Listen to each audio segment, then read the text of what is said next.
Hello there, Ben Bowers, the Spirit Specialist, and this is the accompanying video for the Whiskey Rocks selection box, a sample selection box that I put together after I realised that I'd got a couple of bottles in stock that were linked with various rock bands and artists, and I could get my hands on a couple of others, so I thought, let's have a look and see what these celebrity whiskies are like. So in here, if you haven't got a box in your hands while you're watching this, we've got samples of 6 whiskies that have been linked or made with, in association with, various rock bands plus one artist who doesn't quite fit in with the rest, but it was literally, this was the only 6 I could find that were to do with music and that sort of thing. So we've got Motorhead Iron Fist American Whiskey. We've got Scorpions, not the Scorpions, Scorpions, Mackmyra Rock and Roll Star Single Malt Whiskey. We've got Slipknot number 9 Iowa Whiskey, Iowa Corn Whiskey. We've got Bob Dylan Heaven's Door Straight Rye Whiskey. They do a couple of others, but I've got the Straight Rye. GWAR Ragnarok Rye, which has been made at Catoctin Creek, which is a favourite distillery of mine. And then Metallica's Blackened. Now this is a very exclusive limited edition bottling that I picked up when I was in America earlier this year. So this is actually the Masters of Whiskey Willett collaboration. So this is a straight rye that's finished in Madeira casks. So we have this box, and what I'm going to do in this video is we're going to go through them one by one. I'm going to give you a quiz. I've got 5 quiz questions about each band. So it's essentially a multiple choice. So what we're going to do is we're going to have the quiz. You get your 5 questions. Then I'm going to give you some background information about the band and also the whiskey. What information I can get about the whiskey, and then we will do the answers to that quiz question, and then I'm going to play a track, either on if I can find the video, or I'll just put a still image of the band up, and I'm going to play probably either the most famous track or a track that I think links to the whiskey as best I can. For example, with Motorhead, I'm going to play Iron Fist because it's one of their songs. So this is one that you can watch along at your leisure. I'm going to put the timings in the show notes for each individual band. So you don't have to drink all this in one go. As a reminder, as I say with all these selection boxes, they do have lids on. You don't have to drink the whole thing in one go if you want to go back to it at a later date. If you want to do all 6 in one night, I guess you can do that. But if you wanted to kind of chop and change or do a couple on one night and a couple on the others, I'll put those timings on so you can jump to the particular band that you are dealing with. The quiz is just for fun. I just literally found some interesting stuff. You might know all of them. You might not know any of them. It's more just for something to do while you're enjoying it. And then while you're finishing off your dram, you've got one of their tracks to listen to as well. So that is the Whiskey Rocks box. I hope you enjoy it.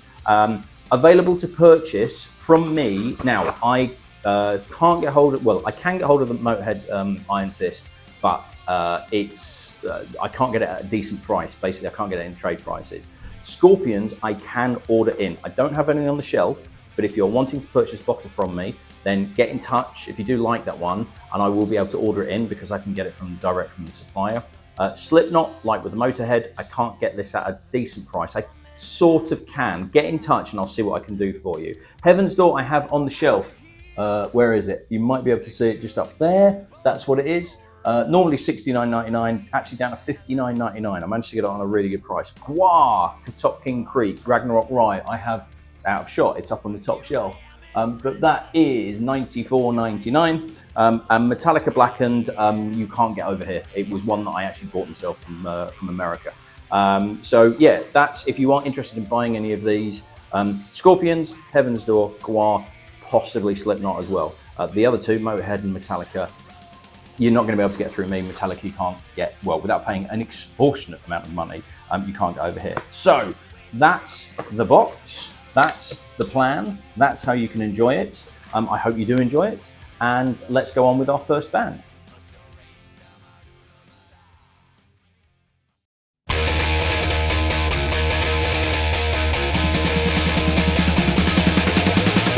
Whiskey number 1 of Whiskey Rocks is Iron Fist American Whiskey in honour of Motorhead. But first, here are 5 questions about Motorhead. Question number 1. What is the name of Motorhead's piggy logo? Is it A, Snaggletooth, B, Bebop, or C, Plopper? Question number 2. Lemmy once worked as a roadie for which guitarist? Is it Eric Clapton, Frank Zappa, or Jimi Hendrix? Question number 3. You Better Run was rewritten and recorded by Motorhead for which kids movie? A. The SpongeBob SquarePants movie, B. Shrek, or C. Shark Tale? Question number 4. What was the highest UK chart position for their hit single Ace of Spades? Was it A. 2, B. 8, or C. 13? And question number 5. Lemmy claims he's the only person in the world to fit what word into a rock and roll song? That very song being Motorhead. Is it A. Quadrilateral, B. Rhombus, or C. Parallelogram? But before I give you the answers, let's give you some history about Motorhead the band and also some background info on Iron Fist American Whiskey. Motorhead were formed in London in 1975 by Ian Fraser Kilminster, better known as Lemmy, guitarist Larry Wallace and drummer Lucas Fox. The band is often considered a precursor to the new wave of British heavy metal, which re-energised the genre in the late 1970s and early 1980s. Though several guitarists and drummers played in Motorhead, most of their best-selling albums and singles featured these three, including drummer Phil "Filthy Animal" Taylor and guitarist Fast Eddie Clarke. Motorhead released 22 studio albums, 10 live recordings, 12 compilation albums and 5 EPs over a career spanning 40 years. Usually a power trio, they had particular success in the early 1980s with several successful singles in the UK Top 40 chart such as Ace of Spades and Iron Fist. The albums Overkill, Bomber, Ace of Spades, and in particular the live album No Sleep Till Hammersmith cemented Motorhead's reputation as a top-tier rock band, and they were ranked number 26 on VH1's 100 Greatest Artists of Hard Rock in 2009. They've sold more than 25 million albums worldwide. Most often classified as heavy metal, Motorhead are credited with influencing numerous musical scenes, thrash metal and speed metal especially. However, Lemmy always insisted that they were a rock and roll band first and foremost. Lemmy died on the 28th of December 2015 from cardiac arrhythmia and congestive heart failure after being diagnosed with prostate cancer just 2 days previously. The day after his death, current drummer Mikkey Dee and guitarist Phil Campbell both confirmed that Motorhead had officially disbanded. The band was incredibly popular in Scandinavia, and Brands for Fans, a Swedish company creating beers, wines and spirits for various rock and metal groups, collaborated with Motorhead to move into the drinks market, initially with a series of wines in 2010, with Bastards Lager launching in 2012. A single malt whiskey from Mackmyra was released in 2019, however this has since recently been replaced with Iron Fist American Whiskey. Very little information is available about the distillery producing the whiskey, its mash bill or the age. It's bottled at 40% ABV, and that's about all I can tell you. Right then, so this is just my quick thoughts on Motorhead Iron Fist American Whiskey. So as I said, no information on this whatsoever. Very, very little. The previous single malt whiskey that you could get was made by Mackmyra, and there are still bottles floating around. So if you did want to try that, it is still available in a few places. I can't get it direct from Mackmyra. They don't have it anymore. So it's out in the market. That is about it. So this is, you know, it's a bit of an odd one. You're looking at about 35 to 40 quid for a bottle, but there aren't many places selling it. Like I say, I can't get it on a trade price, so I can't sell it at 35, 40 quid. I'd have to put it at like 45, 50. I mean, I don't even know if that's an ex-Jack Daniels bottle because it looks very, very similar.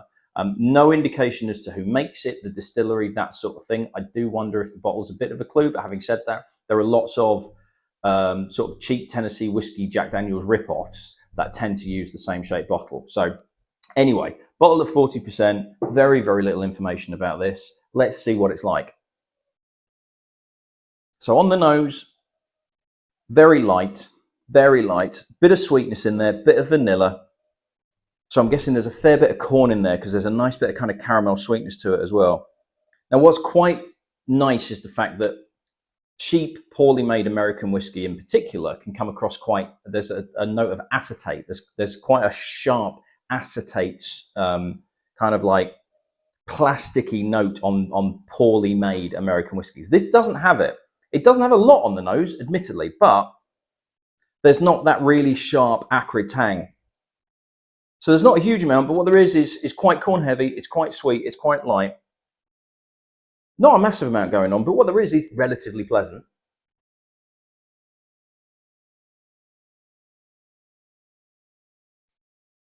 And that pretty much carries through the palate.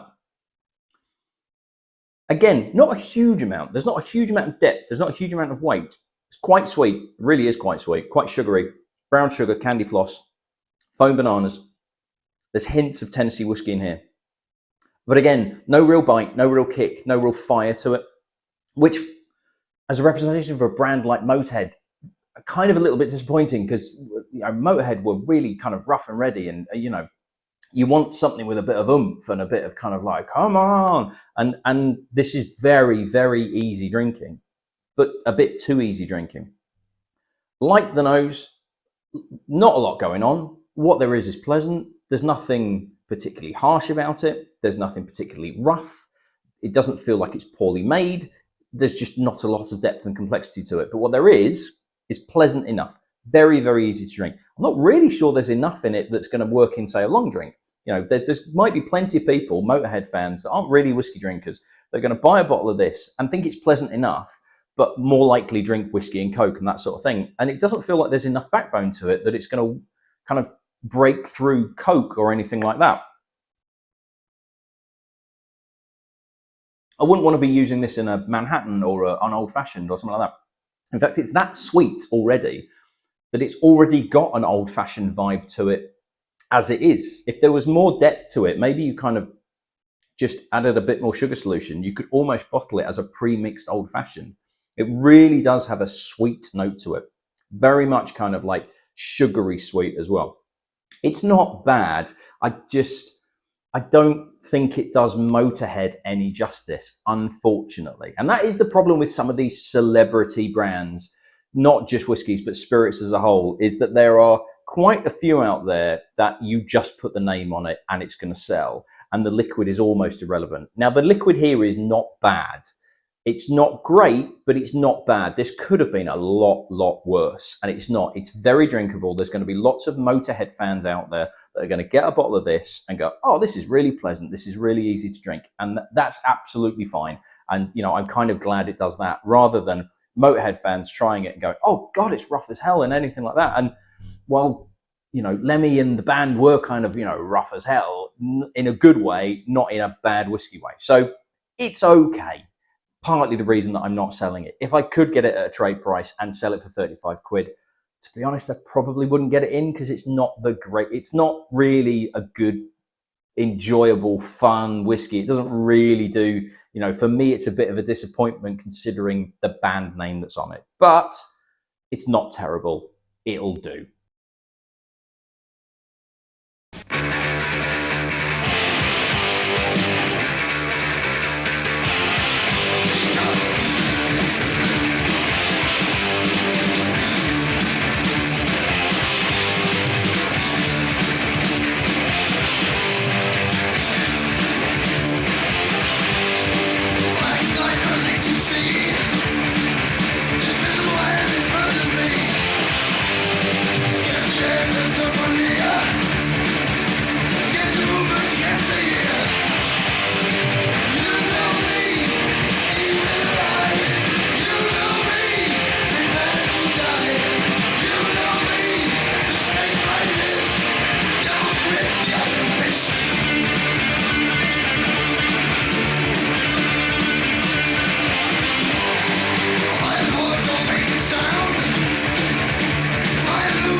Now that you've enjoyed your whiskey and that classic song, here are the 5 answers for 5 questions about Motorhead.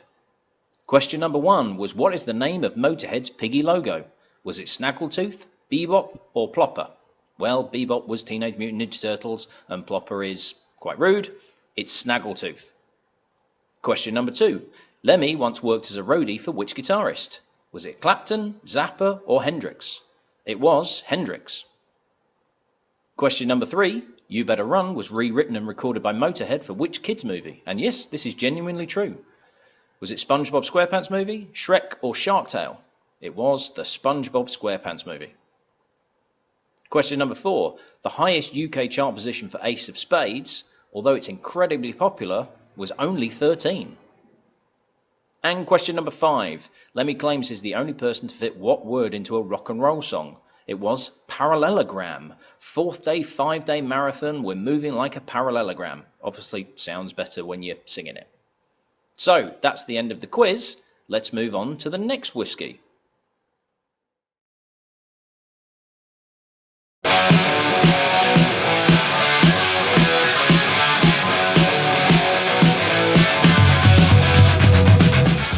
Whiskey number 2 is the Rock and Roll Star single malt whiskey made by Mackmyra for Scorpions. But before I give you some background information on that, here are 5 questions about Scorpions. Question number 1. What is the combined age of the current 5 band members? Is it 274, 299, or 326? Question number 2. According to one theory, who wrote the classic song Wind of Change? Was it Michael Jackson, the CIA, or Boris Yeltsin? Question number 3. Just before the release of their very first album, the band name was nearly changed by the management to what city? Was it Stalingrad, Tokyo, or Berlin? Question number 4. Wind of Change peaked in the UK at number 2 in September 1991, but where did it peak when it was first released in January of that year? Was it 14, 32, or 53? And question number 5. Rock Believer, the latest album, was released in February 2022. What position did it reach on the US Billboard Top Album Chart? Was it 4, 14, or 44? I'll give you the answers after I've given you some background information about the band and also the makeup of the whiskey itself. Scorpions, there is no "the" in the band name, was formed in 1965 in Hanover, Germany by Rudolf Schenker. Since the band's inception, its musical style has ranged from hard rock, heavy metal, glam metal and soft rock. The band's only continuous member has been Schenker, although vocalist Klaus Meine has appeared on all 19 of Scorpion's studio albums, and lead guitarist Matthias Jabs has been a consistent member since 1978, with bassist Pavel Machivoda and ex-Motorhead drummer Mickey D joining the lineup in 2003 and 2016 respectively. Scorpions are estimated to have sold over 100 million records around the world, making them one of the biggest selling hard rock and heavy metal bands. One of their most recognised hits is Wind of Change from the album Crazy World, a symbolic anthem of the political changes in Eastern Europe in the late 1980s and early 1990s and the fall of the Berlin Wall, and it remains as one of the best-selling singles in the world with over 14 million copies sold. 2 of the songs on their 9th studio album Love at First Sting, Rock You Like a Hurricane and Still Loving You, are also regarded as some of the most influential and popular works both in heavy metal music and among rock ballads.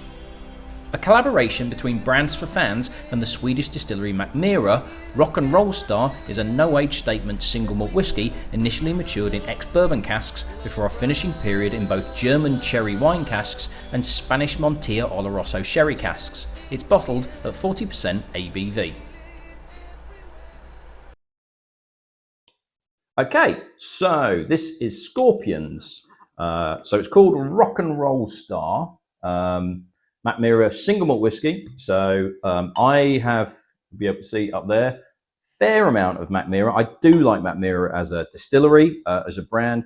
Very experimental, often play around with cask makeups and things like that. As mentioned previously, if you've seen the Motorhead video, you'll know that Mackmyra did a Motorhead single malt whiskey, which isn't available anymore through Mackmyra.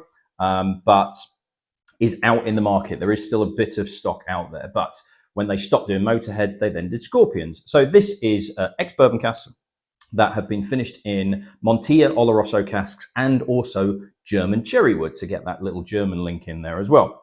So I quite like the bottle. It's a bit subdued, but I quite like the look of it. Now I can get this. So if you like this, you'd be looking at, I think it was $59.99 a bottle from recollection, which a few people are kind of like, oh, that's a bit steep. And I get that, but on the flip side, you can't get Scorpions whiskey or anything like that. You know, this, and I believe Scorpions actually worked quite closely with Angelo Dorazio, who was the master blender at the time, to really kind of like get this to how they wanted it. And to be honest, it kind of ties in with the price points for their limited edition, the seasonal releases and everything like that, which are all like $59.99, 60 quid. So the pricing is actually quite consistent with what it is that Mackmyra do. So on the nose, let me remember what the ABV is. 40%, which is a little bit lower than they normally do, but they're possibly doing that to make it a little bit more amenable to the Scorpions audience, more mainstream audience that aren't necessarily whiskey drinkers. So on the nose, nice and upfront. And weirdly, there is that you can sort of tell that cherry wood that's in there. There is a cherry note in there, quite a dark cherry, but it's an oakiness too. Spicy. There's a sweetness to it as well. It's like a sweet spice. There's a little hint of black pepper. There's a little hint of chili flakes. There's that hint of cherry, and it's almost like it's a cherry pie that's had black pepper sprinkled over the top of it. Just on the nose. Right, let's see what it's like on the palate.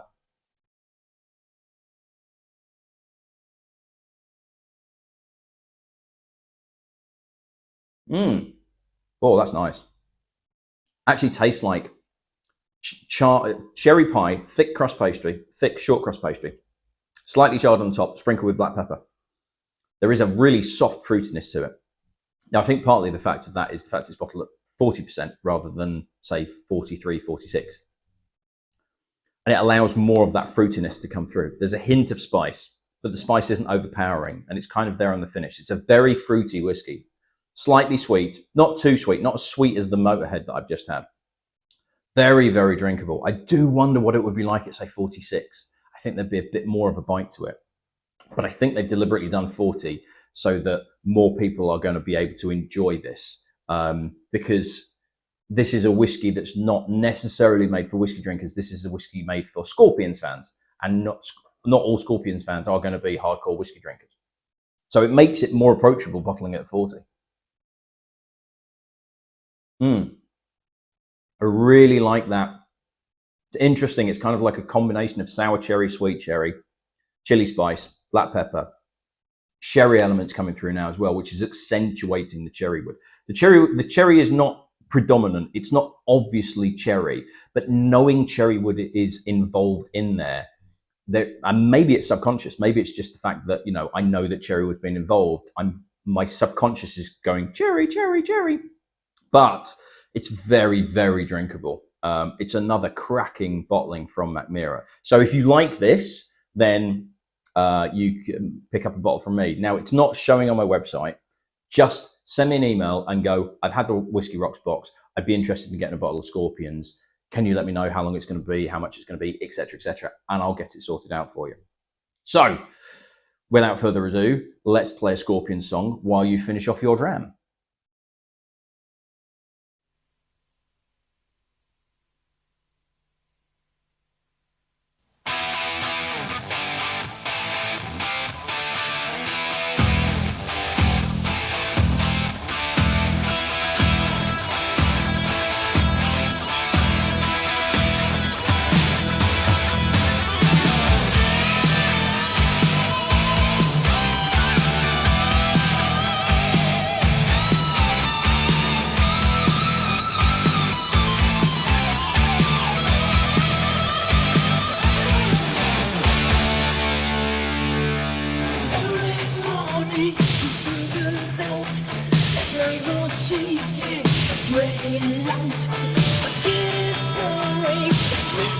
So what is wrong with another sin?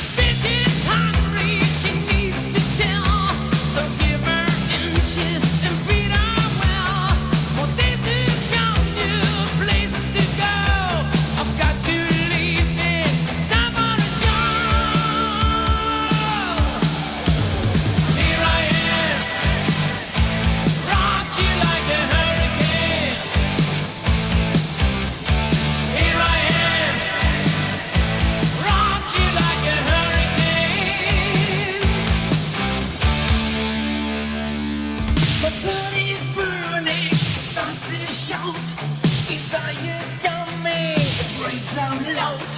Lost every gauge, the storm breaks loose. Just have to make it, we still wanna choose. The night is calling, I have to go. The wolf is hungry, he wants the show. He's licking his lips, he's ready to win. On the hunt tonight for love and mercy. Here I am, rock you like a hurricane. Are you ready, baby? Here I am, rock you like a hurricane. Here I am, rock you like a hurricane. Here I am, rock you like a hurricane. Rock you like a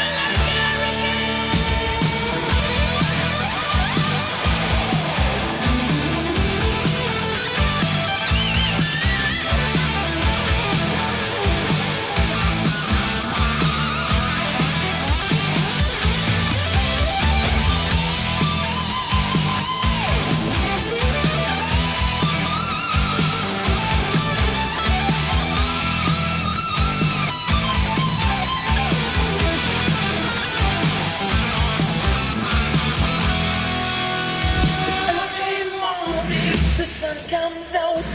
His night was shaking, really loud. The cat is purring, scratch my skin.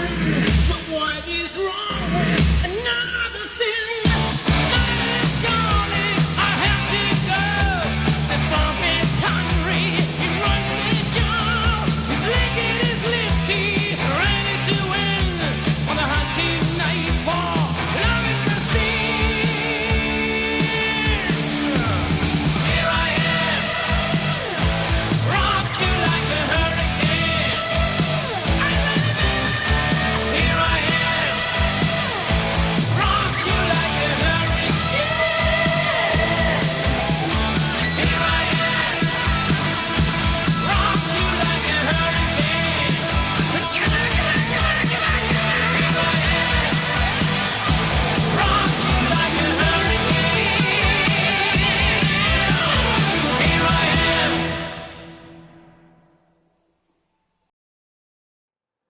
So hopefully you've enjoyed the whiskey and also that classic track. So here are 5 answers for the 5 questions about scorpions. The combined age of the current 5 band members is in fact 326. The youngest member of the band is an ancient 55 years old, and all of them are still going strong.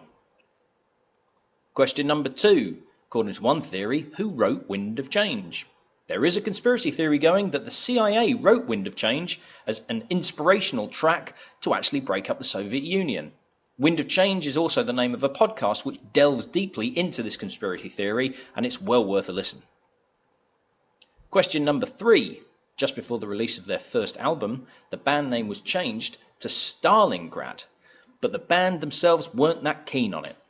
Berlin, of course, is a classic 80s band as well.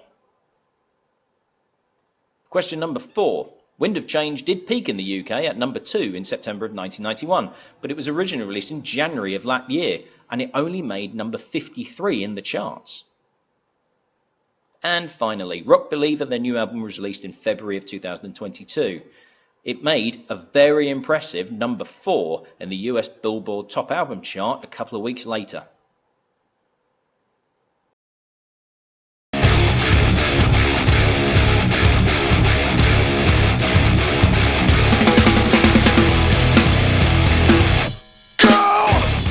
Whiskey number 3 is the number 9 Iowa whiskey made in collaboration with Slipknot. But before I give you some background information about the band and the whiskey, let me give you 5 questions about Slipknot. Question number 1. How many band members make up Slipknot? Now, if you were paying attention, you would have just seen them. But don't go back, no cheating now. Is it A, 7, B, 9, or C, 11? Question number 2. Slipknot fans are known as what? Are they scum? Are they slippers? Or are they maggots? Question number 3. In 2005, Slipknot tried to sue which fast food chain? Yes, this is true. Was it McDonald's, Burger King, or Subway? Question number 4. In 2019, the lead singer Corey Taylor claimed which band had replaced Nickelback as the worst of all time? Was it Imagine Dragons, Coldplay, or U2? And question number 5. Band member Sid Wilson is also known as which musical artist? Is he Deadmau5, DJ Starscream, or Marshmallow? I'll tell you the answers after I've given you some background info on the band and also the whiskey itself. Slipknot was formed in Des Moines, Iowa in 1995 by percussionist Sean Crahan, also known as Clown, drummer Joey Jordison and bassist Paul Gray. After several lineup changes in its early years, the band settled on 9 members for more than a decade. Paul Gray died of an overdose in 2010 and Jordison was dismissed from the band in December 2013, leaving Crahan as the only original member. Jordison passed away in his sleep in July 2021. In 1997, Corey Taylor joined the band as lead singer and lyricist. Slipknot is well known for their aggressive music, chaotic live shows and wearing unique individual face masks and matching uniforms, while each member is typically assigned and referred to by a number based on their role in the band, number 0 through number 8. The band rapidly rose to fame following the release of their eponymous debut album in 1999. The 2001 follow-up album Iowa, although darker in tone, made the band even more popular, and after a brief hiatus, Slipknot returned in 2004 with Volume 3, The Subliminal Verses. The 4th album in 2008, All Hope Is Gone, debuted at number 1 on the Billboard 200 chart.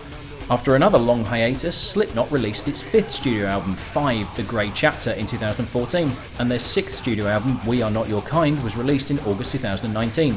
In total, the band have sold over 30 million records worldwide. A collaboration between Slipknot and Cedar Ridge Distillery, 120 miles east of Des Moines, Crahan in particular worked closely with owner Jeff Quint to produce a whiskey using Iowa corn. The mash bill is 51% corn, 35% malted rye and 14% malted barley. While it could be called a bourbon whiskey, Crahan wanted to highlight the state it came from. It's bottled at 45% ABV. Okie doke. So that's the background information about this particular whiskey, which is number 9. Now, I will admit I am not really a fan of Slipknot. They're a band I've never really got. It's a genre of music I kind of get, but don't really get at the same time. So, you know, when I heard there was a Slipknot whiskey when it originally launched, I was like, yeah, okay, whatever. But obviously, doing the research for this video and getting the whiskey in, I actually became much more interested in Slipknot in terms of, I still haven't got their music, as it were, but I'm very interested in the history of the band and the band members and what they've gone through, and very, very turbulent history that they've had.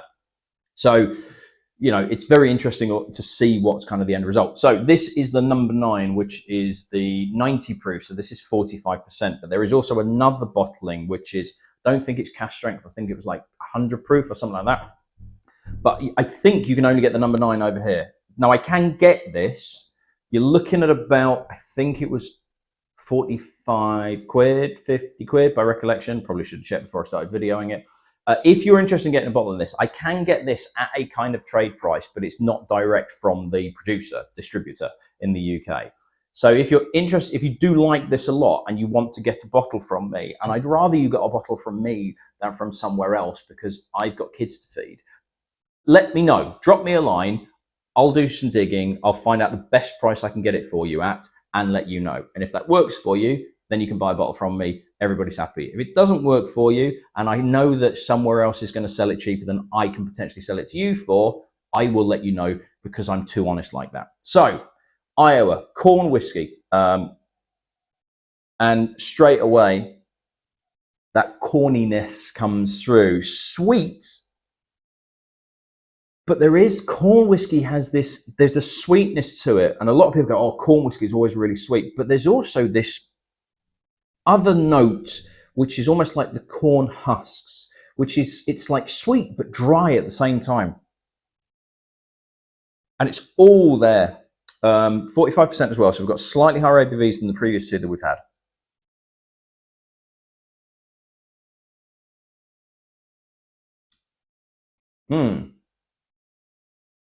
Starts off sweet and a really silky texture. And then as you swallow, there's just a little burst of kind of like white pepper, cracked black pepper, hint of sea salt in there as well. Salted caramel definitely is an overriding flavor here, but not a sickly sweet salted caramel. The sort of type of salted caramel where there's quite a bit of salt in it. So it's not as sweet as you kind of, it's not like runny caramel either. It's that slightly hard caramel. Very well balanced. And I think 45% is pretty much bang on. If this was 40, like the Mackmyra and the Iron Fist, in fact, I think if this was 40%, this would be quite similar to the Iron Fist in terms of there's nothing bad about it, but it's just a bit flat and a bit lifeless. Whereas bottling at 45 lifts the flavors, adds that little bit of extra bite. I like that nose as well. There's some orchard fruits coming through on there as well. There's like apple and pear and cherry again, weirdly, you know, kind of maybe it's just leftovers from the Mackmyra, and it's a different glass. This isn't the same glass that I had Mackmyra in. But there's definite kind of like orchard fruits in tree fruits, if that makes sense, because cherries are grown on trees. But, you know, fruits that grow in trees. Really, really like that nose. And that follows through as well. Now, it's not 100% corn. There is some rye in there as well. And I think that corn husk vibe is the rye. I think that's that rye content, definitely. But it's brilliantly balanced. And this is a distillery and a winery. Cedar Ridge are also a winery. They are not just focusing purely on distilling, which makes it even more interesting because there is a danger that they are distilling just to say that, oh, we want to do some spirits. But they're clearly doing an absolutely cracking job. Now, I've not come across Cedar Ridge as a distillery, and I don't know what they would, what their other brands are and what other bottlings. But I'm due to go out to America relatively soon for a bit of a business trip, and I will certainly be checking out Cedar Ridge to see what else they've got available. Now, it's sweet, it's easy drinking, it's not what I would associate with Slipknot, but maybe that's kind of the point, you know. I'm not drinking the essence of Slipknot, sounds a bit horrible, but it's just a very, very good whiskey that is probably going to sell quite well. So, you know, and by the looks of it, when I've done some research, it looks like Sean and Corey particularly did work very, very closely with Cedar Ridge in all. So Sean himself is a big whiskey drinker, and they did work quite closely in terms of the flavor profile, the mash bill, everything like that, to make sure that it was a really good quality product. And it's definitely come through on this. I think this is absolutely fantastic. So it took me a bit of a while to pick a song, but while you finish off your dram, here is a Slipknot song for you to enjoy. I push my fingers into my eyes. It's the only thing that slowly stops the ache. But it's made of all the things I have to take. Jesus never ends. It works its way inside. If the pain goes on.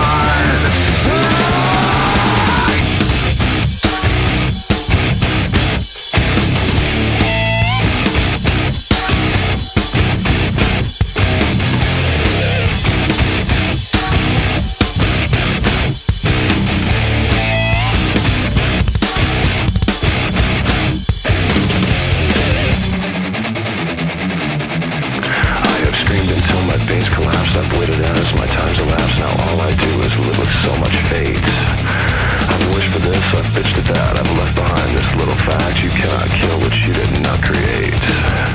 I've gotta say what I've gotta say, and then I swear I'll go away, but I can't promise you'll enjoy the noise.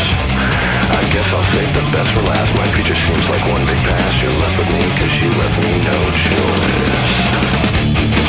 I push my fingers into my eyes.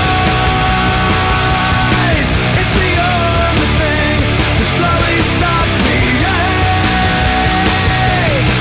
If the pain goes on, I'm not gonna make it.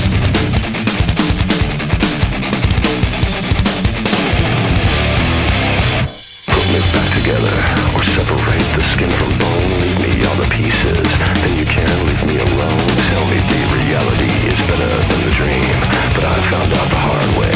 Nothing is what it seems. I push my fingers into my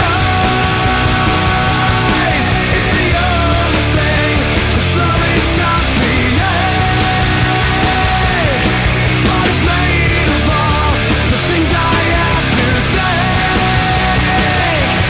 Jesus who never ends, it works its way inside. If the pain goes on, I'm not gonna make it.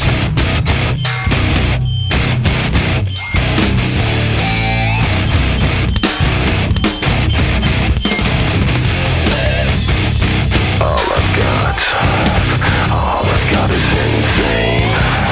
All I've got is insane. All I've got is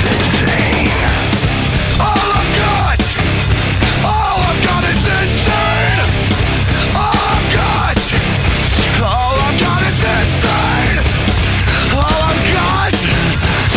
I've got is insane. All I've got is insane. All I've got is insane. I push my fingers into my eyes. It's the only thing that slowly stops me. But it's made of all the things I have to take. Jesus who never ends, it works its way inside. If the pain goes on, I'm not gonna make it.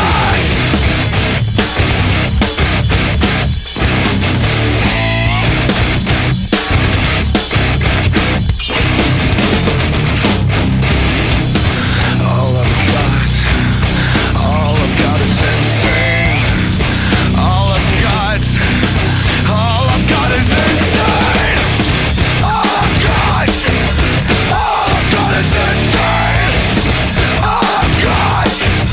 All I've got is insane. So, hopefully you've enjoyed the Whisky and also one of their classic tracks. Now it's time for me to give you 5 answers for 5 questions about Slipknot. Question number 1. How many band members make up Slipknot? Yes, all of them were there in that initial picture. It is 9. Question 2. Slipknot fans are known as what? Slippers I made up, but I did quite like that one. But no, they are actually maggots. How pleasant. Question number 3. In 2005, Slipknot tried to sue Burger King. Burger King were advertising chicken fries and had a load of people with masks that, to be fair, did look very Slipknotty. It was settled out of court. Question number 4. Corey Taylor claimed that Imagine Dragons had replaced Nickelback as the worst of all time, but to be honest, it could be any of those 3. Question number 5. Sid Wilson is the turntablist of Slipknot, and he is also known as DJ Starscream.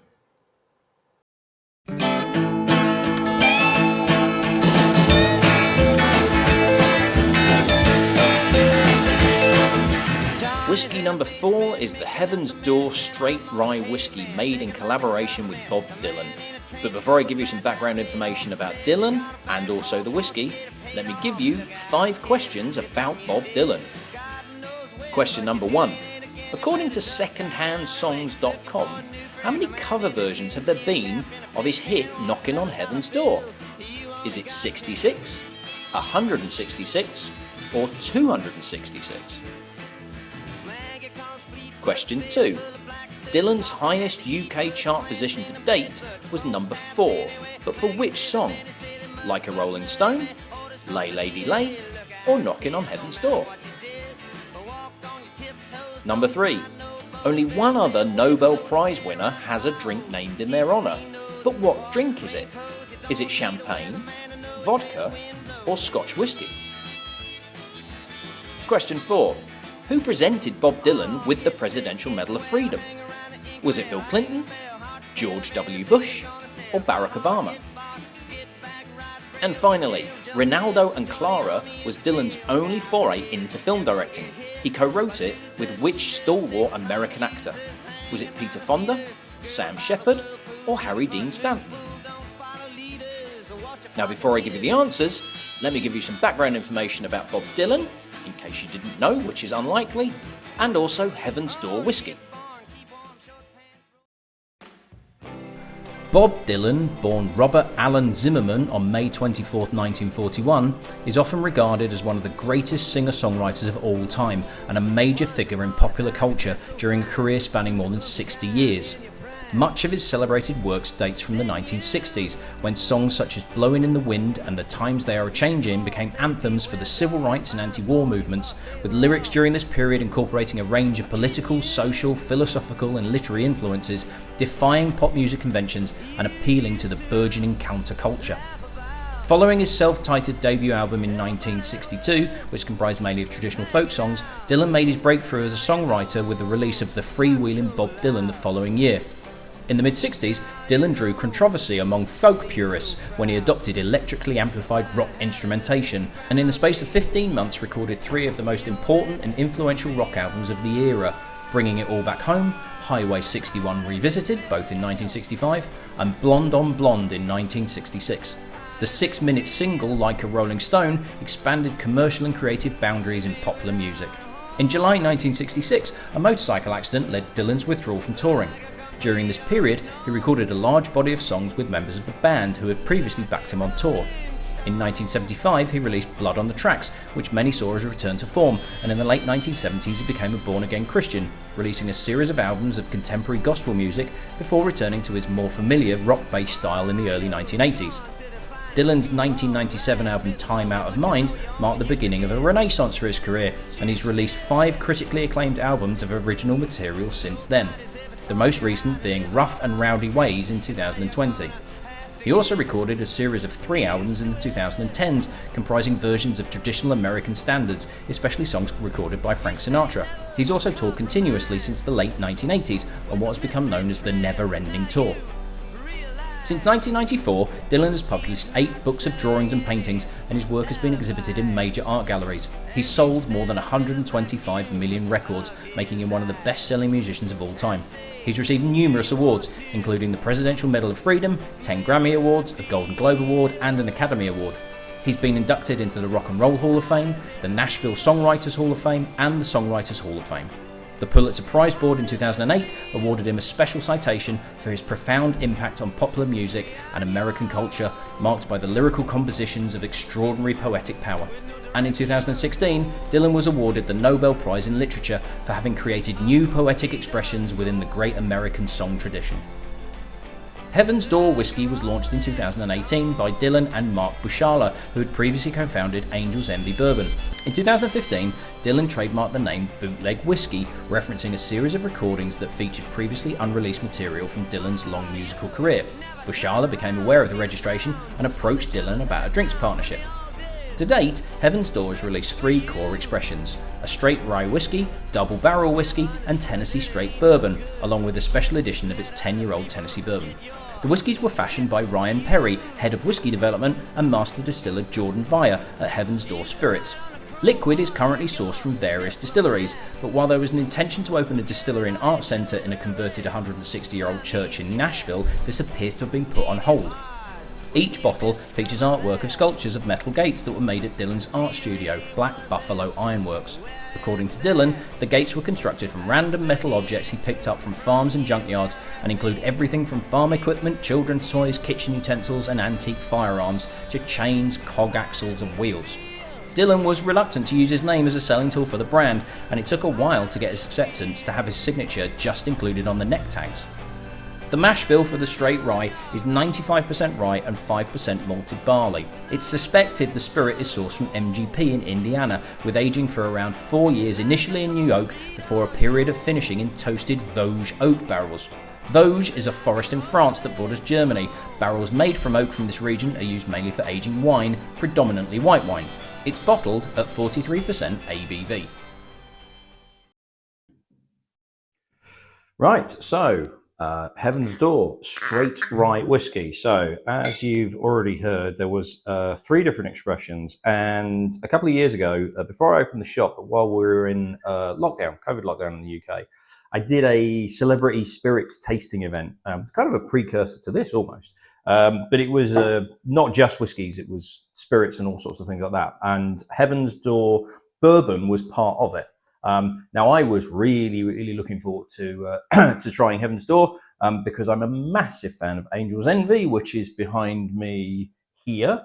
One of my, well, the bourbon was one of my top 10 whiskies of all time until I tried the rye, which you can't get over here, unfortunately, which kind of blew the bourbon out of the water. But co-founder of Angel's Envy, being involved with Heaven's Door, it should be really good. But the bourbon, unfortunately, was just a little bit disappointing, a little bit hot, not a huge amount of depth to it. So I was kind of like, oh, okay. But I managed to get hold of some stock of the straight rye and tried that because I wanted to give the others the rest of a chance. I've not had a chance to try the double barrel yet, but I am hopeful to be able to get a sample of that fairly soon. But I got the rye in, and actually the rye is much, much better than the bourbon. So it's available in the shop. It's up here. I've got it on a special offer, so it would be $69.99 normally, but it's down to $59.99. It's got £10 off. So 95% rye, 5% barley. Strong suspicion that it's sourced from MGP in Indiana, which is essentially a big contract distiller. If you're not aware of MGP, they do a lot of brands. So Bullet Bourbon, before they kind of sorted out their own sourcing, their own stock, sorry. Bullet Bourbon used to be from MGP. So a lot of people kind of turn their nose up at MGP products. MGP sort of has a style of its own. It tends to be a bit spicier. There tends to be almost notes of dill. A lot of tasting notes for MGP products tend to do talk about dill and a sharpness and sometimes sour and that sort of feel. So it's not to everybody's taste, but a lot of people go, oh, it's MGP, it's going to be rubbish. And that's more because the brands that source MGP products tend not to say that it's from MGP. They tend to say that it was their own distillery when they don't. We know for a fact there is no Heaven's Door distillery yet. So we know this is being sourced from somewhere. And the suspicion is this is MGP. So regardless of that, you know, does this one taste any good? So I can't remember off the top of my head. Of course, 43% ABV. So let's go straight into the nose. And there is a definite herbiness to it, as well as that strong sourdough feel. It's almost like it's a sourdough loaf that's kind of been, it's got baked with rosemary in it as well. There is a real herby note to this, but still underlying, there's still kind of butterscotch and slightly burnt caramel, top of a creme brulee. There's an underlying sweetness to it as well. It's not just kind of sharp and sour. It's not top notes. There is a softness underneath as well. Okay, let's go straight to the palate.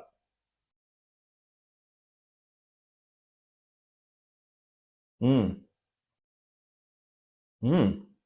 that changes halfway through. So initially, as it enters the mouth, it's quite sweet.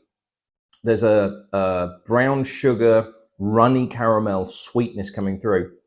And then as you start to swallow, it starts to burst a bit with a little bit more of that sourdough rosemary herbal note. And yeah, dill is a factor here as well. Dill, a common tasting note for MGP products. There is a dill note in there as well. It's, you could say slightly salty, slightly chilly, slightly peppery, but it's more herbal than that as well. So it starts off quite sweet, and that sweetness, the sweet caramel, carries on through the palate as this herby sourdough note takes over. But it's still there, and it's still there on the finish. The finish is quite lengthy as well. I can still taste that sweetness. It's kind of two different components. They're separate, but they still work quite well together. It's not that they're interwoven and it's moving between one and the other. I get a herbal, slightly salty, slightly spicy, rosemary, dill, almost a touch of olives in there. But then I also get this runny caramel, butterscotch, almost like butterscotch angel delight note as well. And the two feel quite separate, but they're pleasant between themselves as well. They still work, although they're not kind of weaving in and out of each other. The finish is considerably long. It really does start sweet and then become spicy and herbal.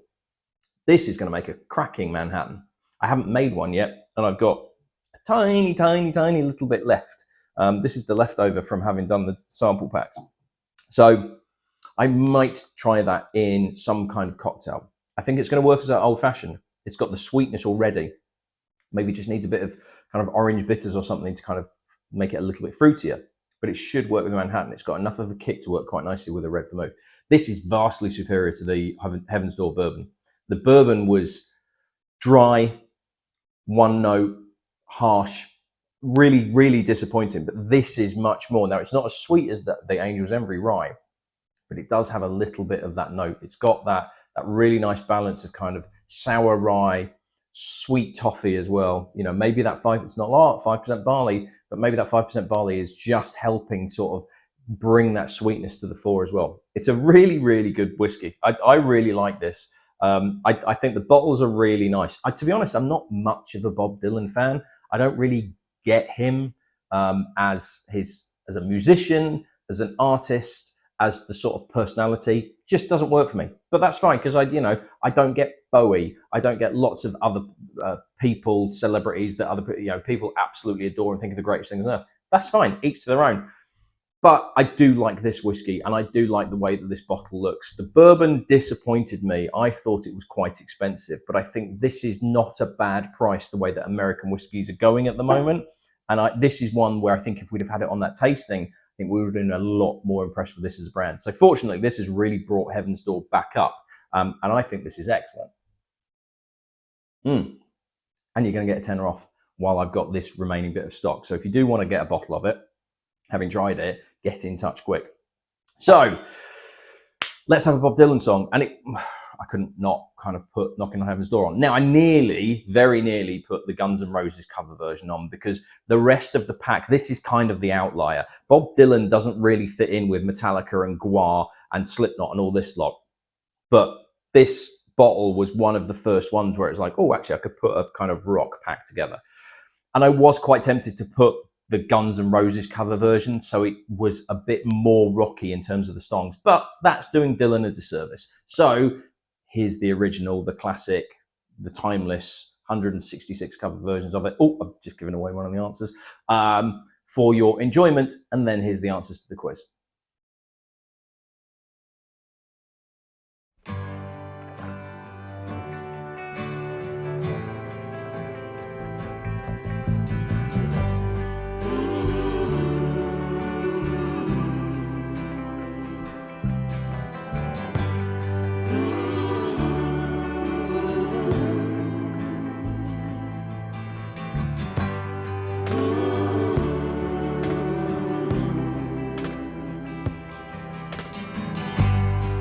Take this badge off of me.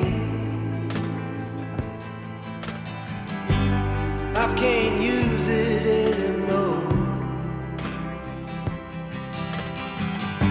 It's getting dark, too dark to see. I feel I'm knocking on heaven's door. Knock, knock, knocking on heaven's door. Knock, knock, knocking on heaven's door. Knock, knock, knocking on heaven's door.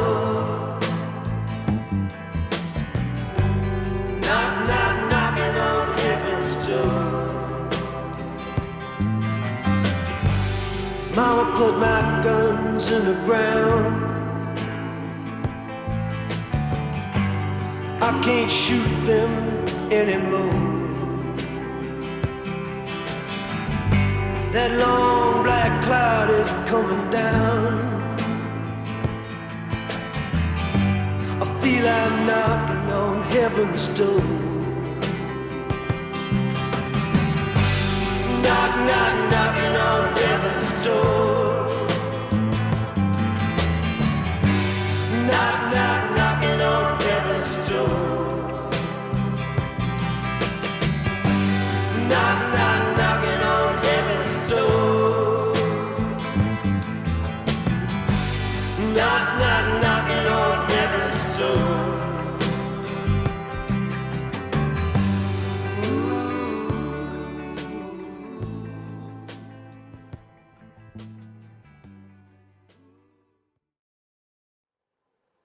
So hopefully you've enjoyed the whiskey, and also, of course, Knocking on Heaven's Door, one of his all-time greats. And now that you've finished, here are the 5 answers for the 5 questions about Bob Dylan.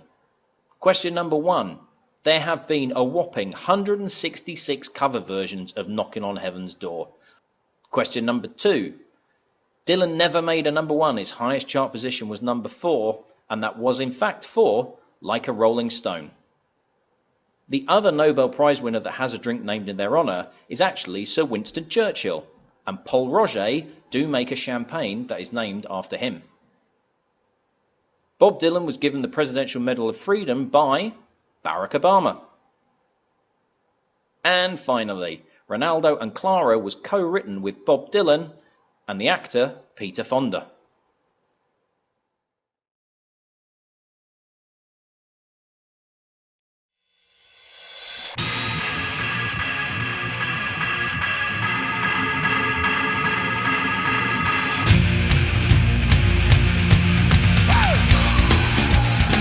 Whiskey number 5 is the Ragnarok Rye, made by Catoctin Creek in conjunction with GWAR. But before I tell you about GWAR and the whiskey, let me give you 5 questions about GWAR. Number 1. What does the name GWAR actually mean? Is it God, what an awful racket? Is it gruesome wounds and rock? Or does it mean absolutely nothing? Question 2. What is the highest position GWAR have achieved to date on the US Billboard album charts? Is it 96, 54, or 21? Number 3. GWAR had a memorable appearance on a US TV chat show in 1990, but with which host? Was it Sally Jessy Raphael, Jerry Springer, or Joan Rivers? Number 4. How many people are listed as band members, either past or present, in the recent documentary This Is GWAR? Is it 14, 42, or 74? And finally, which rock musician nearly became a member of GWAR?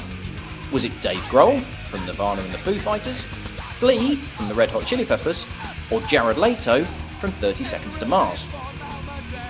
Before I tell you the answers to those questions, let me give you some background information about GWAR and also the whiskey. According to legend, GWAR was created over 100 billion years ago by the master of all reality. An ultra-elite group of warriors gathered from the lowest dregs of filth. The group raped and pillaged their way across the universe and finally arrived on Earth. Once on Earth, they killed the dinosaurs, created Stonehenge to use as a croquet court, and sunk Atlantis. Displeased by their actions, the master banished GWAR to Antarctica, where they lay entombed in ice for millions of years, until a hole in the ozone layer, caused by excessive use of hairspray by poofy-haired 1980s rock stars, released them from their icy prison in 1985. Free to roam the Earth once more, GWAR returned to their goal of world domination, this time as a rock band. GWAR in reality is a satirical thrash metal punk band formed in Richmond, Virginia in 1985 as a collaboration between Dave Brockie, then the singer for a punk band called Death Piggy and an art student who was part of a collective called Slave Pit, and film producers Hunter Jackson and Chuck Varga. Jackson and Varga were working on a movie entitled Scum Dogs of the Universe, featuring a plot involving terrifying intergalactic barbarians. The trio combined their ideas, renamed Death Piggy GWAR, and have been performing as a ghoulish intergalactic bunch of warriors ever since. The name GWAR is a shortening of the noise Brockie made when asked what the name of the new band should be. GWAR is perhaps best known for their elaborate costumes and graphic stage performances, which consist mutilating various celebrities and dousing, spraying, and at times nearly drowning their audiences with imitation bodily fluids. Brockie passed away in March 2014 due to an accidental heroin overdose and was the last constant member of GWAR, the lineup of which has regularly changed over its 30 plus years of existence. While GWAR have never really hit the mainstream, they've maintained a steady and loyal cult following over the course of 15 studio albums. The Catoctin Creek distillery is based in Purcellville, Virginia, and was founded by husband and wife Scott and Becky Harris in 2009, initially working from a small garage before transferring to a refurbished building on the main street in 2012. Becky is the master distiller, with Scott taking care of sales and marketing, and only 100% organic Virginia rye is used to produce their whiskies. A somewhat surprising collaboration between Catoctin Creek and GWAR, Ragnarok Rye is aged for around 4 years in charred new white oak casks before a finishing period spent in barrels made from sugar maple and cherry wood. Or, as the official marketing states, the mad scientists at Catoctin Creek conducted experiments on aging the blood of GWAR in barrels made from the different types of wood scorched by a comet's blast. They used the rarest of grains and watered their mash bill with melted Antarctic ice to create a rye whiskey, pot stilled and then aged in charred new white oak. Members of GWAR then hurled the whiskey barrels into the orbit of the moon, causing contraction to take place as the barrels spun under the influence of the deathly coldness of space and the life-giving heat of the sun. 5 different bottle stoppers are available, each detailing the head of Pustulus Maximus, Balzac the Jaws of Death, Gizmac the Gusher, Beefcake the Mighty, and the Berserker Blothar. It's bottled at 45% ABV. Okay, so Catoctin Creek Ragnarok Rye. Now, I must confess, prior to this even being released, because I've got most of the Catoctin Creek range, it's just off screen there. You can just see it in the corner. I really, really like Catoctin Creek. I've had it in since I opened the shop nearly 2 years ago now. But I think I may have come across GWAR, maybe heard the word, but never really even associated with a band until this was launched by Catoctin Creek. And I was like, GWAR, what's going on? And so this is, crap, I can't remember which one this is now. Is this Beefcake? Somebody will tell me. Somebody's shouting at the screen going, no, it bloody isn't, you loser. But yeah, I had no idea. And it was only when I was doing a tasting with Scott that we did recently, where we did their cask-proof bottlings, which are absolutely stunning. You're not going to see them. They're at the top of the shelf there. We did their cask-proof standard bottling and then a load of barrel selects. Well, basically, they finished them in different types of casks. So there's rum, Madeira, Zinfandel, and Stout. And the Stout and the Zinfandel were absolutely amazing. And Scott mentioned this and basically told all of us, amazing tasting, absolutely brilliant. Paired it with chocolates, handmade chocolates. It was just one of the best tastings I've ever done. And he told us about this and he said it was sugar maple and cherry wood. And all of a sudden it was like, oh, I might have to get this in, but I really want to try it. So actually this is kind of selfishly done for me to be able to try it as well. So you do have the different stoppers on, a bit like Blanton's. You can collect, now there's 5, but because of the stoppers, they don't travel particularly well. So I had to get a box of 6. So this was the double that I had. In the box of 6, fortunately, there was 1 of each and 1 double. So this is the double. So if you're after a particular one, let me know. I've sold a couple already, so I can't remember who's the names, goes with which head, having even put the screens together. But if it's a particular one you're after, let me know. I might have it in the shelf. So 45%, 100% rye, initially matured in virgin New American oak and then finished in sugar maple and cherry wood casks. So on the nose, spicy, spicy, spicy. Big spicy rye going on here. Big chili flakes. Really strong sourdough bread. Almost kind of like to that dark chocolate, like 95% cocoa dark chocolate, where it starts to get really earthy, but it's not earthy. It's sourdough bread. It's almost slightly petrol-y, but in a really good way. Banging nose. Not much sweetness on it. Not much of the cherry wood coming through. Now, weirdly, when I did the Scorpions, I could pick the cherry wood up, but I don't know if that was because I knew that cherry wood was involved. I know cherry wood's involved and sugar maple, but I'm struggling to pick that up. It's not obvious that it's on there. Maybe cherry stones, but that's probably because I'm looking for it and searching for it and maybe wanting to feel that there's some kind of cherry-esque influence in it. But if there's cherries on the nose, it's cherry stones, that kind of dry cherry feel. Okay, let's go on the palate.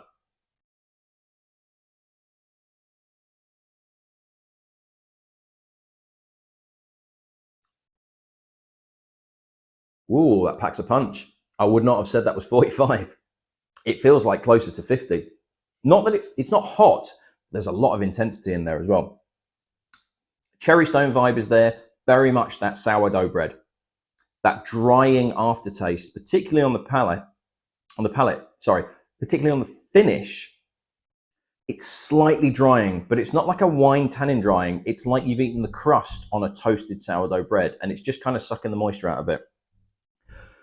There is a cherry note in there, though, but it's very, very dark cherries, and it's dried, dark, concentrated cherries. So it's a bag of dried cherries, but it's dark marasca cherries, that sort of feel, that have been dried down. So it's slightly drying. There's sweetness there, but it's a dry sweetness, if that makes sense. It's really, really interesting, this. And I love Catoctin Creek Rise, and this is going in a slightly different direction. The fruitiness that's there is very much a dry fruit feel rather than like fresh or concentrated.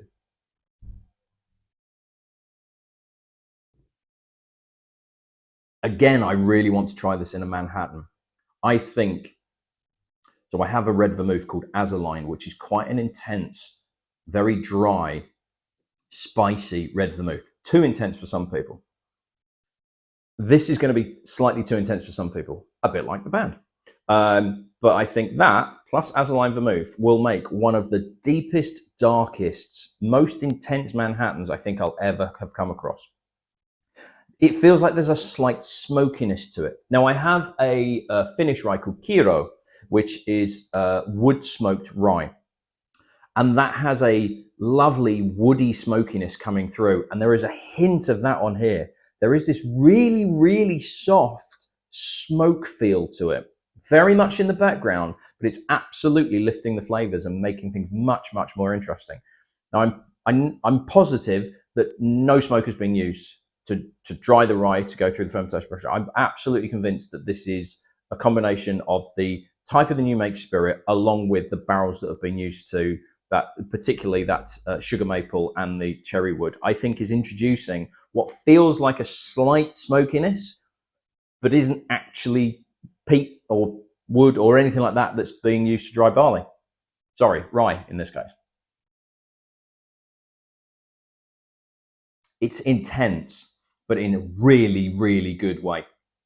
And it's kind of what you would want from a band like GWAR, who've clearly been involved with this, even if it is just going to the distillery and absolutely trashing the place by the sounds of it. I almost think, though, for a band like GWAR, they should have bottled it at 50 or just gone cask strength and gone, sod it, let's just go absolutely full pelt. We'll do it cask strength and we'll blow your socks off and we'll get GWAR fans to buy it and they'll just neck it neat and just go, oh my God, that's so intense. Because by knocking it down to 45, even though the intensity is there, it doesn't taste like 45. You could have ramped everything up to 11 and just done 50%, done 100 proof or done a cask strength and just gone as kind of befits GWAR. But it is a really, really good whiskey. I love Catoctin Creek Ryes, and I love rye whiskey generally, and I like whiskies that have got intensity to them without being overpowering, without being too spicy, too dry. I used to not like rye whiskey at all because it was too spicy, and I've really grown to appreciate what it can offer, but it's still getting that balance right, and they absolutely have. Now, the cherrywood sugar maple isn't as involved as I kind of hoped it would be, but that probably would have made it too sweet, too fruity, to be honest. I like the intensity of it. I like the intensity of the base rye whiskey that they are making, and the cherry and the sugar maple are just adding a little bit of sweetness, a little bit of fruitiness, but not really detracting from the core feel of their house style. It's a belter. It's an absolute belter. It is $94.99 a bottle, which is on a par with their cash proof, their limited edition bottling. Slightly more expensive, but you do have, because to be honest, and I know this, doing this on the top, this is actually quite pricey. So being able to do that does put a little bit of a premium on the bottle. But if you're a GWAR fan, it's well worth getting, because not only does the bottle look cool, I love the label and I love that, the whiskey itself is absolutely fantastic. Right, so in terms of the music, I basically, never heard of GWAR until I started putting all this lot together, heard them and went, okay, this is absolutely mental. I still don't know if I like it or not. It's just bonkers, but that's kind of the point of them. But here is probably their most mainstream song. This is apparently what they tend to finish most of their concerts with, because it's a really good sing-along song. But it's not their biggest hit because they haven't really had any hits. But yes, listen, finish off your whiskey while you enjoy this.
Hopefully you've enjoyed the Whisky and also their classic track, one of their probably most popular ones that they tend to finish most of their concerts with. And now that we've done that, let's have the 5 answers for 5 questions about GWAR. Number 1. The name GWAR, as mentioned previously, means absolutely nothing. It's basically a shortening of the noise Dave Brockie made when somebody asked him what the band name was. Question number 2. The highest position GWAR have achieved on the US Billboard album charts is a kind of disappointing 96. Question 3. GWAR had a very memorable appearance with Joan Rivers in 1990. It's on YouTube. I highly recommend watching it. It's hilarious. Question 4. This Is GWAR lists 42 different people that have appeared as band members in GWAR. However, there is suspicions that it's considerably more than that. And finally, the rock musician that nearly became a member of GWAR, well, it was just before he was about to join Nirvana. It was Dave Grohl. And to be honest, I can kind of see him as a really good fit.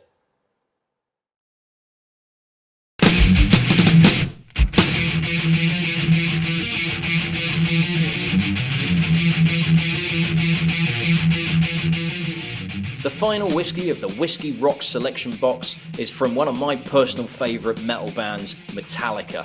This is the Blackened in collaboration with Willett Bottling. But before I tell you about the band and also the whisky, let me give you 5 questions about Metallica. Question number 1. Drummer Lars Ulrich wanted to be a professional what before he took up the drums? Was it actor, tennis player, or golfer? Question 2. The album Ride the Lightning took its name from which Stephen King novel? Was it The Stand, Christine, or Cujo? Question number 3. S&M is a live album of Metallica playing alongside the San Francisco Symphony Orchestra, not San Francisco, which I've just spelt wrong, conducted by which film composer? Was it John Williams, James Horner, or Michael Kamen? Question 4. What was the name of lead singer James Hetfield's very first band? Was it Phantom Lord, Obsession, or Leather Charm? And finally, Metallica's management company have a clause which forbids James Hetfield to do what while on tour? Drive, smoke, or skateboard? I'll give you the answers after I've given you some background info on Metallica and also Blackened Whisky. Metallica was formed in 1981 in Los Angeles by vocalist-guitarist James Hetfield and drummer Lars Ulrich, and have been based in San Francisco for most of its career, with an original lineup of Ron McGovney, who left the band in 1982, Hetfield, Ulrich, and Dave Mustaine, who would go on to form Megadeth when he was fired from Metallica in 1983. He was replaced by Kirk Hammett on the same day. Bassist Cliff Burton, who took McGovney's place in the band, tragically died in a bus crash while on tour in 1986 and would be replaced with Jason Newsted, who himself departed in 2001 to carve his own musical path. The current lineup comprises Hetfield and Ulrich, longtime lead guitarist Kirk Hammett, and bassist Robert Trujillo, who joined in 2003. Metallica are considered one of the founding Big Four bands of thrash metal, alongside Anthrax, Slayer, and somewhat ironically, Megadeth. Following their debut album Kill 'Em All, and then Ride the Lightning, the band first found commercial success with the release of its third album, Master of Puppets, in 1986, before And Justice for All earned them a first Grammy Award nomination 2 years later. However, it was the self-titled 1991 album, also known as the Black Album, that appealed to a more mainstream audience after a change in tone to a more rock-based sound, which resulted in massive commercial success. After experimenting with different genres and directions in subsequent releases Load and Reload, plus the infamously poor St. Anger, Metallica returned to thrash metal roots with the release of its 9th album, Death Magnetic, in 2008, along with its most recent release, Hardwired to Self-Destruct, partnering in between that with Lou Reed to release the experimental and critically panned Lulu. Metallica have won 9 Grammy Awards from 23 nominations, and its last 6 studio albums, beginning with the Black Album, have consecutively debuted at number 1 on the US Billboard 200. Metallica ranks as one of the most commercially successful bands of all time, having sold over 150 million albums worldwide, and have been listed as one of the greatest artists of all time by magazines such as Rolling Stone, who ranked them at number 61 on its 100 greatest of all time list. Blackened Whisky was initially a collaboration between the band and Dave Pickerel, who had over 14 years' experience as master distiller for Maker's Mark, and who had become known as the founding father of craft distilling after several years working as a consultant for new startups. Sourcing whiskies from a variety of distilleries, Dave created a unique method of marrying the whiskies in barrel by playing Metallica's music at a very low frequency, agitating the liquid and increasing interaction with the wood. Dubbed Black Noise, Dave claimed that you could taste the difference in flavours depending on what playlist had been used. There was also a finishing period in what Dave called black brandy casks. These are heavily charred ex-cognac barrels. Blackened launched in August 2018, but sadly Dave Pickerel passed away that November due to heart failure. The following year, the band brought on board Rob Dietrich, previously a master distiller with Stranahan's Colorado Whiskey, who was also an Army veteran and had previously worked in the music industry. Blackened x Willett is the first release from a limited series of bottlings named Masters of Whiskey. Based in Bardstown, Kentucky, Willett master distiller Drew Colesveen worked with Dietrich to select one high rye and one low rye mash bill whiskey that was collectively aged for an average of 6.5 years. The two batches were then married in barrels that had previously held Madeira wine for just over 2 months, while being subjected to the low-frequency Metallica playlist. It's bottled at a cask strength of 54.8% ABV. Okay, so the last whiskey of the box, although it might not be the last whiskey that you're having out the pack, because you might be having it in a completely different order. This is a bottle that I bought while I was out in the States earlier on this year, because I am a massive Metallica fan. I can still remember the first time. Now, I'm not a true Metallica fan in that I didn't pick up Metallica. It was the Black Album that got me into them. And when was that? That was it 91? When did I first hear Black Album? I was 13, and it absolutely blew me away. I can still remember the first time I heard the opening bars to Enter Sandman. And I then went back to Kill 'Em All. I was not so much of a fan of, but Master of Puppets, Ride the Lightning, and Justice for All, incredible albums. My personal all-timer song is actually Sanitarium, which not a lot of people go for, but the opening to Sanitarium is just incredible. So I am a massive Metallica fan, and when I heard Blackened was available, like launched and available, I had to get a bottle of it. But when I was out there, they hadn't long launched this, so I thought, well, let's go for it, because I like Willett, I like rye. Let's give this a go. Let's see what something special is. However, I also have a bottle of this bog standard Blackened, the ordinary Blackened, and I think it's really good. Quite sweet, but I like sweet. Sweet is a combination between sweet and rye. I like sweet rye whiskies anyway. But this was one of their top drawer ones. It's about $200 in the States. But it was like, right, let's get a bottle and let's put it in this pack and let's share it and give more people an opportunity to actually try the thing. So yeah, big Metallica fan. St. Angus sucks. I was really impressed with Death Magnetic and Hardwired Self-Destruct. I never actually listened to Lulu until literally yesterday, because I kept forgetting it existed. I don't really like Lou Reed, and Lulu is a terrible, terrible album, apart from the last track, which is actually not that bad. But big Metallica fan. I even like Load and Reload, which a lot of people don't. So was very, very excited to try this. So we're looking at cask strength, and what I realized I haven't done is got some water. So I shall keep recording, and I shall go out in the back, because now I have this funky Bluetooth microphone. I should be able to just go into the back. You're looking at an empty screen. Where's my squidgy thing? My pipette. There we go. And I can come back to the camera. And if this actually works and you can still hear me, I might even keep it in rather than edit it out. I know it's not that much interesting for you to watch and you want me to get on with the whiskey, but there we go. Right, so I now have some water, because this is bottled at cask strength of 54.8% ABV. Or, I can't do the maths, what is it, 109.6 proof. So, let's see what this is like. So, we've got this Black Noise technique. I don't know what's on the playlist. I think you can find out, though.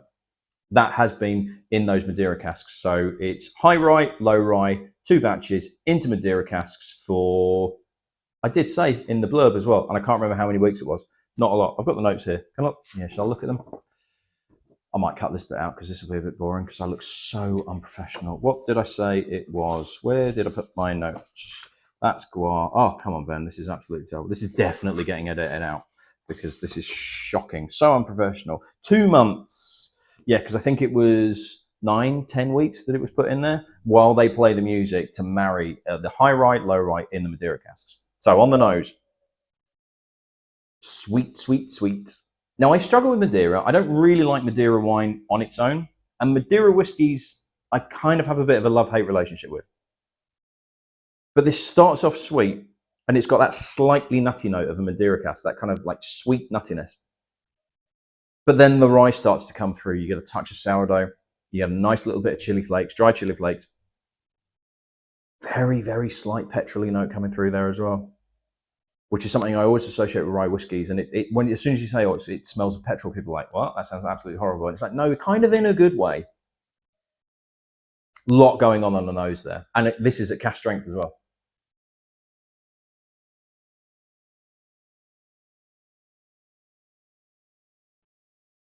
Oh, lots going on the palate, even at cask strength.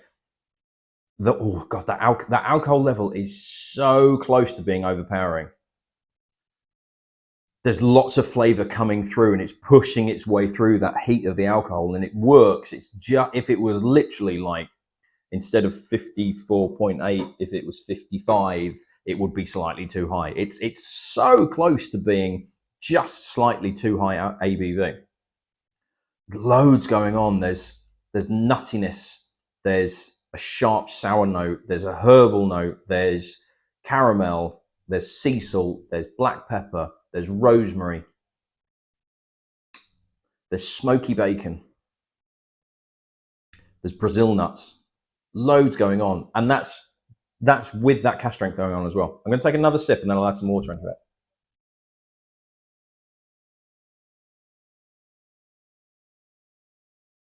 Interesting. On that one, the alcohol's dominating a little bit too much.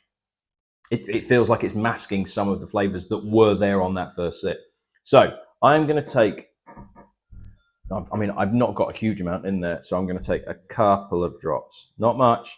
Don't want to drown the thing. Let's give it a swirl. Now it's opening up a fair bit. And this might actually be one where if you don't want to add water to it, I would actually pour a glass and then just leave it for 10 minutes on the side. Let it evaporate slightly. Let the alcohol level just in the air, just evaporate very slightly. Just let it sit in the glass. Let some air get to it. Maybe give it 10, 15 minutes and then give it a go. Now, I'm not going to sit here for 10, 15 minutes and just look at it and watch it. So I'm going to put a little bit of water in. But because that first sip was really kind of like borderline alcohol slightly too high, I would be very tempted to just leave that, maybe even longer, half an hour. You can give it an hour. It's not going to completely go down to zero, is it? Just put it in the glass and leave it and just let it kind of develop in the glass on its own. It's not going to change massively, but just a little bit of evaporation at room temperature. I mean, it probably worked chilled as well. Just let it open out a little bit. That might be all it needs, because it's definitely got a lot more on the nose. The nuttiness is more pronounced. The rye's coming through now. I get much more of sourdough bread note coming through. Toasted sourdough bread, very much coming through, that wasn't there on the initial nosing.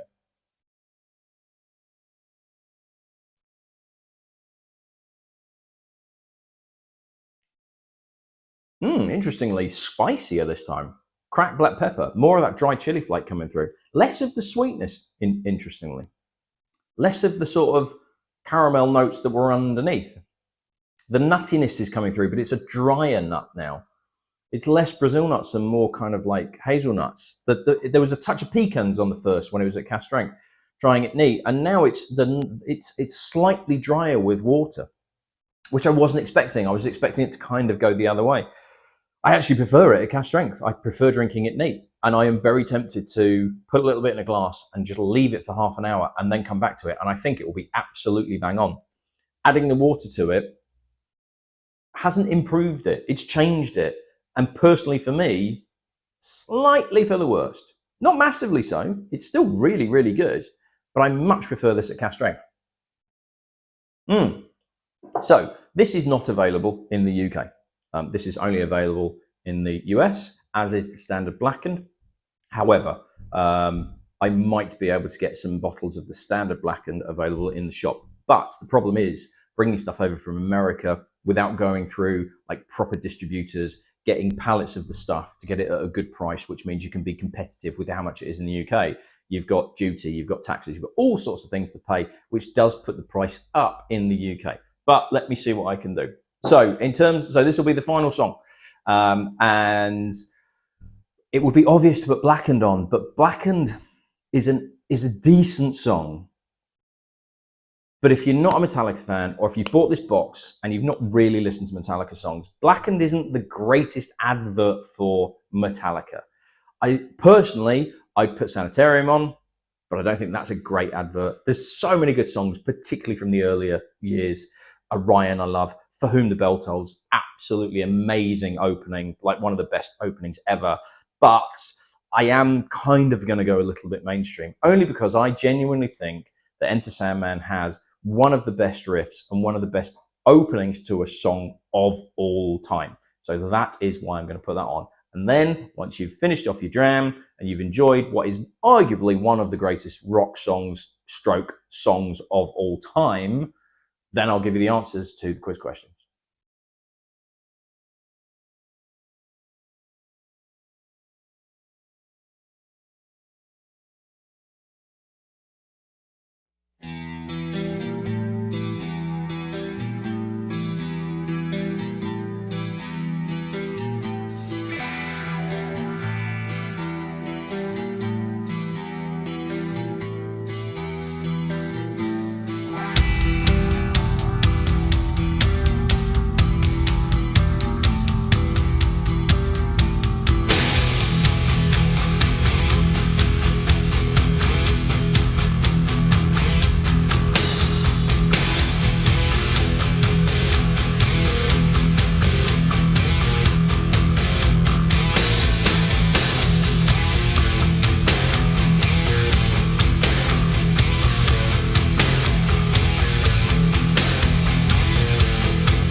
hold it in your hand.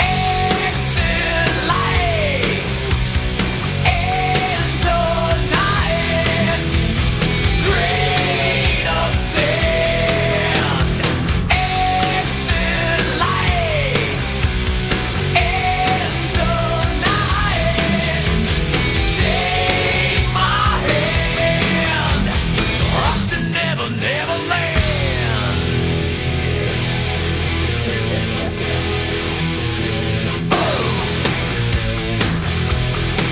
Yeah, yeah.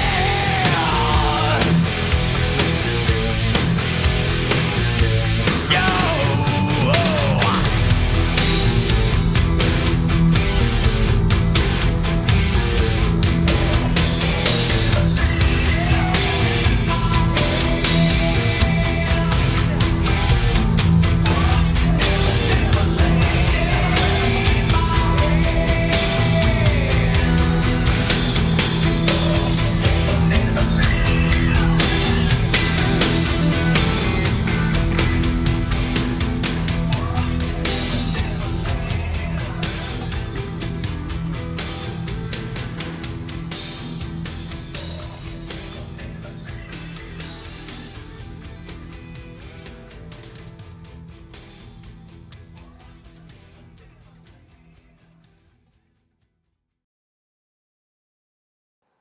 Hopefully you've enjoyed your Blackened X Willett Rye and that classic track. I should have put Blackened on, but let's face it, Enter Sandman is an all-time classic.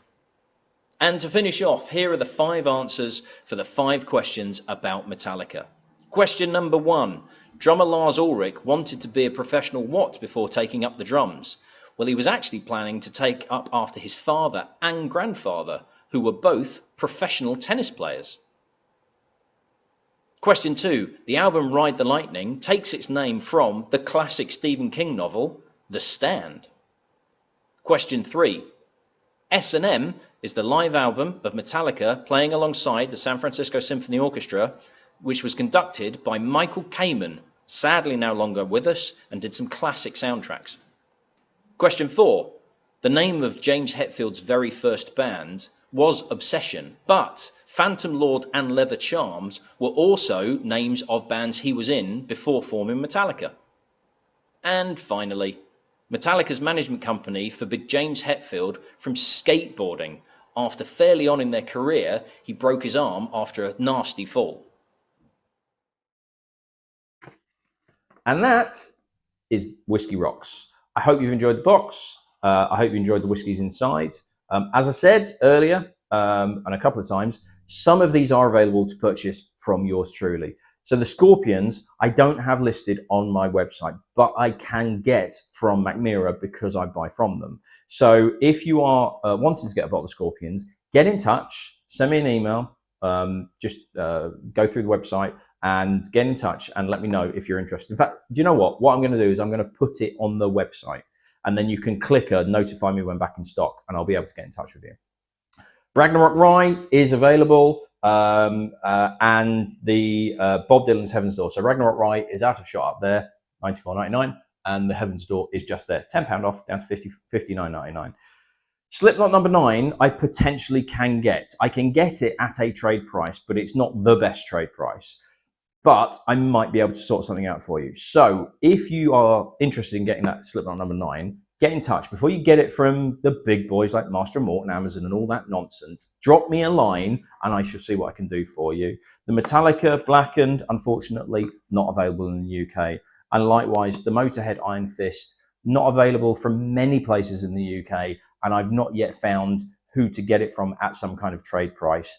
To be honest, I probably wouldn't get it in anyway. But if you did like the Iron Fist, if you're a massive Motorhead fan, it's drinkable. There's nothing wrong with it. It doesn't excite me enough to be able to put it on the shelf. It is available from certain sources. Just quickly Google it. I think it was somewhere called Icon Beverages that I got it from. And a retail price, you're looking at about 35 quid, 40 quid plus shipping. So if you're a big Motorhead fan and you just want a bottle on the shelf, fill your boots, mate. But unfortunately, you're going to struggle to get it from me. So thank you for taking part. I hope you've enjoyed it. Thank you for buying the box. Thank you for hopefully buying some bottles from me. I will carry on doing things like this because it's fun and it's interesting and I like researching about them. Thank you, everybody, and rock on. And could I possibly sound less metal than that?